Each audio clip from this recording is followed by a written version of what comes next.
Hello, xin chào các bạn đã quay trở lại với review 5 phút. Mở đầu tập 236 chính là hình ảnh của 4 thành viên trong Sử Lai Khắc Thức Quái đang bị hàng trăm mũi tên đang lao thẳng tới. Lúc này đây, hàng trăm tên hồn sư thuộc Thiên Sứ Quân đoàn đang vây quanh bọn họ. Có thể nói, tình hình lúc này đã vô cùng nguy hiểm. Giờ đây, trong khoảnh khắc sinh tử, ánh mắt Tiểu Vũ vô cùng lạnh lùng. Chậm rãi cầm phật nộ đường liên có khắc hai chữ lâu cao trên tay, nàng không có một chút dao động liền kích hoạt cơ quan ám khí trên thân của nó. Nhưng theo đó, đóa hoa sen kia bắt đầu nở rộ, từng cơ quan ám khí cũng bắt đầu khởi động. Lúc này đây, thời gian như chậm lại, chứng kiến cảnh tượng trước mắt, Hồ Liệt Na đứng từ xa, chỉ biết gào thét kêu gọi Thiên Sứ Quân đoàn ngăn trở lại đóa sen kia mà thôi. Thế nhưng, tất cả vẫn là quá muộn, chỉ trong tích tắc, đóa phật nộ đường liên mang theo một màu đỏ của máu đã phóng ra. Sau đó, nó liền bắn ra xung quanh và đâm xuyên qua thân thể của từng người. Cuối cùng, khi bọn họ còn chưa kịp định hình lại, những mũi ám khí kia đã liền bạo nổ, khiến 76 tên hồn thánh trên 70 cấp thuộc Thiên Sứ Quân đoàn bỏ mạng ngay tại chỗ. Nhất thời, một màn máu tanh mưa máu xuất hiện, thân thể 76 tên hồn thánh cứ thế biến mất ở giữa không trung. Lúc này đây, chứng kiến màn mưa máu ở trước mắt, ánh mắt Tiểu Vũ đỏ lên, nàng cũng sợ hãi đến tột độ. Còn Hồ Liệt Na, nàng vẫn không thể tin vào mắt mình. Khoảnh khắc này, nàng chỉ biết lặng người đi mà thôi.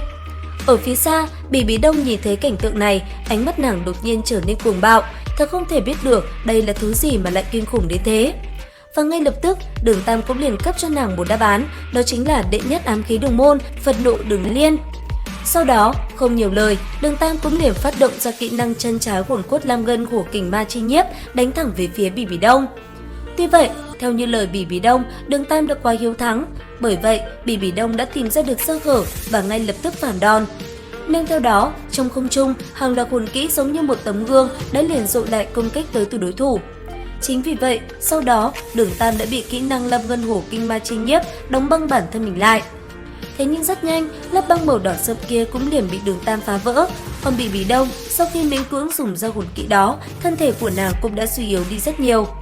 Lúc này đây, Đường Tam tay cầm hải thần tam xoa kích, bước từng bước trên những lớp băng lạnh lùng, nhìn về phía Bỉ Bí Đông quát lớn nói: Bỉ Bí Đông, hôm nay ngươi đừng hòng có thể chạy thoát, hãy mang theo tội lỗi của mình mà xuống địa ngục đi. Vừa dứt lời, từ trên bi tâm của Đường Tam, hải thần ánh sáng kim quang đại phóng. Sau đó, một hư ảnh hải thần khổng lồ xuất hiện. Và chỉ trong tích tắc, sau khi hít một hơi thật sâu, Đường Tam đã liền phát động thức thứ nhất, vô định phong ba, đem cơ thể Bỉ Bí Đông giam cầm ở bên trong. Sau đó, chỉ trong giây lát, thanh tam xoa kích trên tay giống như những mũi tên chỉ trong tích tắc đã phóng thẳng về phía Bỉ Bí Đông mà đánh. Thế nhưng, cũng chính vào lúc này, ở phía xa, trên hàng mi của Hồ Liệt Na đã đổ lệ. Sau đó, vận toàn lực lao thẳng về phía Bỉ Bí Đông, nàng liền dùng thân che trước người sư phụ mình để đỡ lại một kích tới từ Đường Tam. Đáng tiếc, ngay vào khoảnh khắc bị lưỡi kích lao tới, Bỉ Bí Đông đã phá được trói buộc.